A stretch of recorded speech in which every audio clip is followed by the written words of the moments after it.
AITA Hall. I kicked my husband's sister and her daughter out of my mother's funeral. My mother passed 20 days ago. I'm a mess. I can barely keep up with work, as well as taking care of my younger sisters who are heavily grieving. Before I talk about what went down at the funeral, I'll talk about my husband's older sister, 44. She's like a mother to him. His mother died when he was 8, so his sister basically raised him. Me and her don't agree on many things. She can be disrespectful and rude. She tries to boss me around and gets involved in my marriage a lot. She has a daughter, niece, that she uses or trains to do nasty things to me. Like when she had her daughter ruin my car paint, or when she had her hide my jewelry, or when she caused me an argument with my husband by lying, saying I banned her from her uncle's house. She's 17, so at this point she's not a kid and should be aware of what her mother's doing, but they both equally disrespect me, so I'm not surprised. My sister-in-law came to mother's funeral and brought her daughter who was wearing an inappropriate outfit and kept acting mean while me and my sisters were crying. I remember sister-in-law was sitting, loudly laughing with her daughter and playing with their phones, and then both started eating during the burial service. I was getting mad, but I ignored them. Until my niece's phone started playing the ding dong, the witch is dead. My sisters heard it several times. I walked up to her to ask about it, and she said it was just a ringtone. I asked her if she thought this was appropriate, but my sister-in-law got involved and told me it was no big deal, then asked me for a charger so they could finish the video they were watching. I kid you not, I absolutely lost it and them both. I yelled at my sister-in-law to take her daughter and leave. My brother-in-law, her husband, came to talk to me, but I blatantly told him to take his family and leave. And where's my husband? Sitting watching while I argue with almost his entire family, as they tried to get me to let it go. I refused to let them stay for a minute, and demanded they leave or get security involved. That's when my husband got involved, so I told him he could leave too if he kept defending them. They left, and everyone was watching. I felt so awful, and when I returned to my mother's house, my husband started arguing, saying that his niece is a kid, and whatever she did, I should have discussed the issue privately, not make a joke out of them and kicking his sister out, then threatened to kick him out as well, in front of everyone. He said I was looking for an excuse to disrespect his sister and his niece, and what better excuse than my mother's funeral, right? That's what he said. He said I was at fault here to think that I could mistreat his sister and niece and kick them out, then expect to get a free pass because my mother is dead. Basically claiming I messed up and ruined my own mother's funeral. He called me a piece of work, then headed out. That's all that's happened. The family apologized on their behalf. Now for the top comments. Not today, Hall. Get rid of the husband. This is the correct answer. He allowed them to mistreat you at your mother's funeral. He sucks. Yep, this is totally where I'm at too. How many of the niece's 17 years had she been pulling this disrespectful crap on you, and is still blaming you for not rolling over and taking it? No, not the a-hole. Your husband is the a-hole and weak as hell. His family are a-holes. Go to just no significant other and just no family. They have advice for dealing with crappy people. Also, ban them from your house indefinitely. That's a boundary you need to stick to. Hubby can see them somewhere else. That's just gross they would do that. I hope your hubby is sleeping on the couch. He sucks big time. What a loser. I hope he's sleeping on his sister's couch. Permanently. Not today, Hall. My blood went cold with rage at the thought of that ringtone playing at the funeral.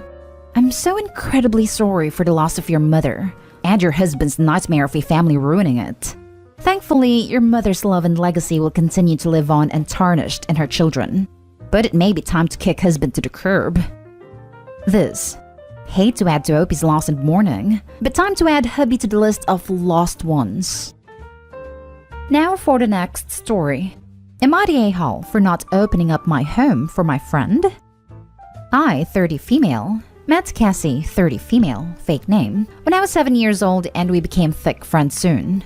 I grew up in a very abusive Indian home with helicopter parents and was kicked out when I was 20 because I came home after curfew, 7 p.m. For non-Indians, it is unusual to work while in college and to stay away from home until you're married. I asked Cassie, who at the time was living alone in an apartment that her parents own, if I can move in with her for the time being.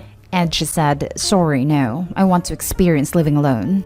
I felt very hurt at the time and ended up couch surfing at some friends' homes and later moved in with my then boyfriend. Present situation. We don't talk much, just text each other sometimes. I live with my boyfriend in a 2-bedroom house with our dog, and she got married at 25 and is now 7 months pregnant. Her husband kicked her out for infidelity, and turns out the baby is not his. She has no place to go and asked me if she can stay for a while. The thing is, she doesn't work, is 7 months pregnant, and I don't know how long she'll stay as she can't tell her family back in India that she's getting divorced. Plus, I feel very salty about how she treated me back then. I said no, that it's not a very good idea, and she started screaming saying that she's pregnant, and I'm heartless. I hung up on her. Not today, Hall, considering how she treated you when you needed a home. Plus, it's on her for cheating on her husband. I wouldn't let that kind of drama in my house either, personally. And if the OP lets her stay, she'll probably never get rid of her and a child. In fact, she'll be left paying for the baby. Since she is a cheater, I wouldn't be surprised if she tried to cheat with OP's husband. Not today, Hall. She wasn't a friend when you needed one, so she isn't a friend. Not today, Hall. Just tell her you want the experience of living with your boyfriend. It's not fair that you should take the responsibility for another 2 people. Also, where's the baby daddy? Why can't you live with him? Can't live with baby daddy when you're single and ready to mingle until he finds out about your husband. Then no husband and no baby daddy. Not today, Hall. You don't owe her anything.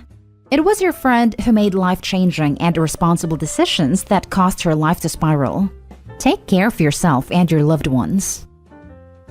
Next story is titled, "Am I the a-hole for still not letting my sister into my house after she made me miss daughter's birth?" Frankly, I don't know if I'm being an a-hole. Family seems to think I am, so just want to know what others here think. My sister, 25 female, was going to meet her dad. Not my dad, by the way. For the first time in almost 18/19 years, and she was really nervous. She asked me to go with her for support. He was staying at some hotel about 30 minutes away, and the whole ride over there, my sister had my phone to give me directions. My wife was calling me because she'd gone into labor. Then my mother-in-law was calling me too. My sister put my phone on Do Not Disturb without me knowing, and erased the notifications. I didn't even realize it until after we were leaving from having lunch with him an hour and a half later that my wife's been calling me. All my sister told me was I had a missed call, more like dozens. When I found out, I was yelling at her the whole ride to the hospital. She apologized many times. Her only excuse was this was a big emotional moment for her meeting her dad, and she was scared doing it alone knowing how her anxiety is. This was the only time they'd have to see each other since he was leaving in a few days and wouldn't be back for months. I really couldn't believe it. By the time we got there, my daughter had already been born a half hour. Don't get me wrong, I was so happy to know my daughter and wife were okay. But I was also devastated to have missed the birth of my first child. I couldn't look at my sister. All I told her was to get an Uber to take her home because I didn't want her near me right now. My daughter's almost 4 weeks old and almost everyone vaccinated has come to see her. Last weekend, my parents came over with my sister in the car, but I said I don't want her in my home right now. They got mad and left early. I keep hearing it from my family that I'm being completely unfair, treating my sister like an outcast but not letting her in my home. But I'm just still angry at her right now, and I don't think I have it in me to be in her presence. Am I the a-hole? Now for the top comments. Not the a-hole. She knew exactly what she was doing. She made you miss something once in a lifetime, and I can't imagine how important that must have been for you. And the fact she did it to go see her deadbeat father. That's tragic and ironic. And your parents can't even see it your way a little, it seems. You have every right to be furious. Her defense was she thought my wife would have been in labor for hours, or at least hoped she would, long enough for us to do both. I'm so furious. And it never occurred to her that you would want to be with your wife during labor? She's just trying to make excuses for her awful behavior. Not a-hole. I think Opie should ask his family how he's supposed to feel if something had gone wrong and he was sat at lunch somewhere. Thank goodness that it sounds like the birth was quick and straightforward, but it could so easily not have happened like that. It sounds like the family need to stop and take a moment to actually think through the gravity of what happened before demanding that Opie just move on because family. Not today, Hall. You know what else is a big emotional moment? The birth of your child. She didn't have the right to prioritize meeting her dad over you being present for a huge moment in your life. You can choose how to respond to that. They don't get to manage how you feel. A moment that Opie could only go through one time. Sister's dad wouldn't be back for months, sure, but he'd be back at some point, and she could see him then. Opie can't be there to see the birth of his first child twice. Not today, Hull. She didn't just make you miss the birth of your baby. She's personally responsible for your wife being denied the comfort of having her partner by her side during labor and delivery. Birth is still potentially deadly for both mothers and babies, and your sister risks your wife's and daughter's health and lives by interfering in your ability to be contacted. The fact that your family is sticking up for her makes me think she's got some sort of spoiled princess complex and will likely never apologize. And if she doesn't, your relationship with her is probably not salvageable. Last story. Am I the a-hole for saying no to my sister and her family staying with us until their house is safe to return to? My sister and her family had to leave their house because of a mold and bedbug issue. House is getting worked on. They need 6 weeks. She asked me the day before, like the day they found out about the second issue, if they could stay with me and my husband for 6 weeks. I said no. I knew it would cause blowback, but honestly, wasn't really expecting my parents to be so pissed. My sister was angry too. But the truth is, I could not live with her again. She gets on my nerves, and I never truthfully liked her as a person. I love her, but prefer not to be around her much. She's bossy as hell and loves to get her own way, sometimes not even communicating something that she's planning so you can't say no, or does something she wants knowing you won't want it and doesn't consider other people's taste. And I just know I would not be able to live with her again. When I moved out, it was such a relief to have space from her, and I know that I get more annoyed with her when we see each other more often. 2 years ago, we went on a family vacation. Me and my husband and kids, my sister, her husband and their kids, and our parents. And my sister decided, despite me and my husband saying no, to book everyone into this restaurant for a meal, and then complained when we didn't show up, which led to a fight where I told her I didn't care if she lost money. I told her I didn't like the food, and she was told clearly that we were not going. Looking back, I regret going, but I was hoping and trying to have things be better. But they weren't. Anyway, my parents are helping her pay for a hotel, but everyone is calling me an a-hole for not helping her, but especially her kids. Especially when I already know how long it will be for. My sister told me to screw myself, and my parents said they were ashamed of me. Our parents live out of state, hence them not staying here. Am I the a-hole? Not the a-hole at the word bedbug. Indeed. I wouldn't even let any of them in the door. Their stuff is likely infested. I stayed at a hotel for 6 days for a company-sponsored event out of state. I had all of these scratchy bleeding welts and identified them as bedbugs. I was livid, and my bites were horribly itchy. When I got home, my wife didn't even let me enter the house. I stripped down to underwear and my clothing went straight into the washing machine, washed each load twice and dried to kill everything. Kept the suitcase outdoors in the shed for 6 months. Don't mess around with bedbugs. They itch worse than mosquitoes and are expensive to remediate. Not today, Hull. Even without the issues between the two of you, having their belongings in your home puts you at risk of getting a bedbug infestation. I wouldn't let them near me till they're bedbug free, to be honest.